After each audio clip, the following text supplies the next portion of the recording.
Actually, ako yung nagbubuhat. Ganun agad? Wala man lang intro? So, kikwento ko kung ano yan mamaya. So, eto na nga, yung anak kong panganay, papasok na sa work. Pinapasok sa Mga work? nag-aaya pa ng mga kasama. Yan na nga, nagtawag na. Papasok na sila sa school. So, tinawag yung mga kapitbahay. At yan, patingin-tingin pa sa nanay niya. Nanay niya yung nag-video niyan eh. Siyempre, sino pa ba? So, ayun, sumakay na. Ako yung nagda-drive niyan. So, ihatid ko sila sa school. Ito naman yung bunso ko. Ito kasi natulog sa sala. So, ayan. Hindi ko alam kung anong hawak-hawak niyan. Aba, tatago-tago pa. Ano to? Tago-taguan sa umaga. Dapat sa gabi yan, para mas maganda. Ano daw? Ano ba itong ginagawa ng asawa ko? Okay. Bunso ko pa rin pala to. Anong akala mo ako? Ibabalot ko to eh. Ba, pangiti-ngiti pa, kinikiliti. At nga pala hindi pumasok to. So, ito na. Ay, okay. Hinatid rin pala. Maaga pa pala yan. So, ayan. Laki ng katawan ko. Tumaba kasi ulit ako eh. Stress eating ba? Kain ka kasi ng kain? So, ayan. Actually, may pupuntahan kami niyan. Magkukuha ng trabaho yung aking asawa. And the comedy part of this is, nag-drive ako, wala akong lisensya. Agoy! Pero honest mistake, nakalimutan ko yung lisensya. So, ito na nga yung asawa ko. Hindi ko alam na nagbibideo pala siya sa loob ng kaisya. Buti pwede. Pwede, huwag ka na magpapahuli. So, ayan. Yan yung trabaho. Hindi po anak ko yan na binalat sa kahon. Dahil pumasok din sila sa school. So, yung pangiti-ngiti pa siya. Siyempre, may work na ako. So, ako pala yan. Papasok na ako sa work. So, ayan. Prepare. Balot na balot ako. Pero yung suit ko na yan, malamig sa katawan yan. So, ito pala ginagawa ng asawa ko pag nasa trabaho ako. Grabe. Sipag talaga. Kaya mahal na mahal ko to eh. Ito naman, oh. Grabe. Ganito pala siya kabilis magtrabaho, no? Grabe, oh. Mahal bayad dyan. Grabe, oh.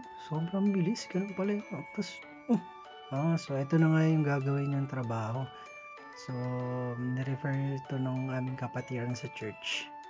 Sister Maricar. So, salamat po, Sister Maricar, dahil manang arbayte yung aking asawa. Or tinatawag na sideline. Nice ako. So, work from home. Ayan, pabilang-bilang po, pasukat-sukat, dinangkal.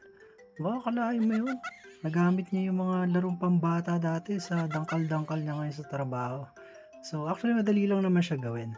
Yun nga lang, magre-remove ka lang ng mga stickers, foam, tapos babalutin mo siya. Tapos yan, lalagay mo sa plastic, by 20s. Then, gugupit ka ng Kanban, ilalagay mo sa loob. Ayan, Kanban yan. So, parang marker siya. So, para ma-identify ilang piraso, yan, ganyan. So, madali lang naman siya. So, pag may extra time, yan ang kanyang ginagawa. So, ngiting tagong pa yun, Ito na nga. Kita mo itong mga batan to, gumagawa daw ng assignment yan eh. So, para sinundo pala ng asawa ko yung aking anak. Na panganay, nagpasundo. So, hindi ko alam kung anong araw to eh. Friday. Kalimutan ko na eh. Pero ayan na, parating na yung aking anak. So, hindi ko alam kung ano sinasabi niya sa nanay niya. Parang gusto niya sumabay sa mga classmate niya, pero parang nagtataka siya na meron. Ano daw? So, yun na nga, sinabi ng nanay niya na dumating ang kanyang lolo't lola. So, ayan, yun ang sumundo sa kanya ngayong araw. So, hindi siya sasabi sa mga classmates niya. So, ayan na. Ang kanyang sundo, all the way from Gifu. What? Tuwan-tuwa, Nakita ang lolo. Siyempre. Yan, sumakay na sila. Itong bunso ko nakatago sa likod. I-experiment na naman, kaya pala tahimik. Either of the two lang yan. May mga ginagawa or tumatay.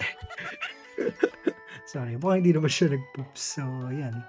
Yan, biyahe-biyahe na. Pauwi na sila niyan. Kulit, Kung ano man yung mga pinagdadaanan natin ngayon sa araw na to or mga lumipas na linggo, huwag po kayo mawawala ng pag-asa. Ang Lord ay laging nandyan. Hindi naman usually sa mga panalangin natin maaalis yung mga problema natin sa buhay. Pero ang pinangako niya ay sasamahan niya tayo sa ating mga problema para ma-overcome natin. And we need the winning mindset para magtuloy-tuloy ang positivity sa ating mga buhay at patuloy tayong magtiwala sa Kanya. Ilagay natin ang ating pananampalataya sa ating Panginoong Hesus. At wag kayong mawawala ng pag-asa. Dahil tuwing umaga, laging bago ang blessing ng Panginoon. I know we're gonna face challenges in life. Kumapit lang tayo. Wag tayong mawawala ng pag-asa. Walang exempted dyan kahit lingkod ka ng Diyos or nasaan ka man sa kinaroroonan mo ngayon. And we cannot change the fact na ang buhay ay dumaraan sa mga challenges. And we need to face up. Huwag po natin tatakasan dahil ang Panginoon ay naririyan sa atin palagi na sumusuporta, nagtitiwala sa atin.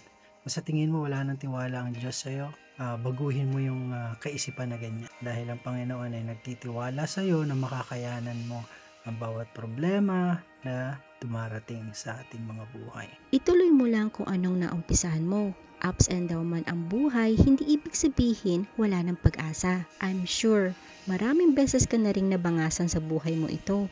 Aba, dapat ang ending ikaw ang panalo. If you feel like you are losing everything, alalahanin mo ang isang puno na lagi kong sinasabi. Maglalagas muna ito bago mamulaklak at mamunga, pero nananatiling nakatayo. Mas matibay kesa kahapon at mas mabunga kesa noon. And tulad niyan, yung ginagawa ng aking asawa. Parang ang buhay natin ganyan. May mga bagay na inaalis ang Diyos sa buhay natin at kailangan itapon. Mga matao man yan, o kaugalian natin na, alam mo yun, inaayos tayo ng Panginoon. At patuloy lang tayo na kumapit sa Kanya at huwag mawawalan ng pag-asa. Ako po'y nagpapasalamat at patuloy niyo pong suportahan ang aking asawa sa kanyang mga ginagawa, i-share na video, and session na kayo sa aking boses at I hope you enjoy, guys. See you soon.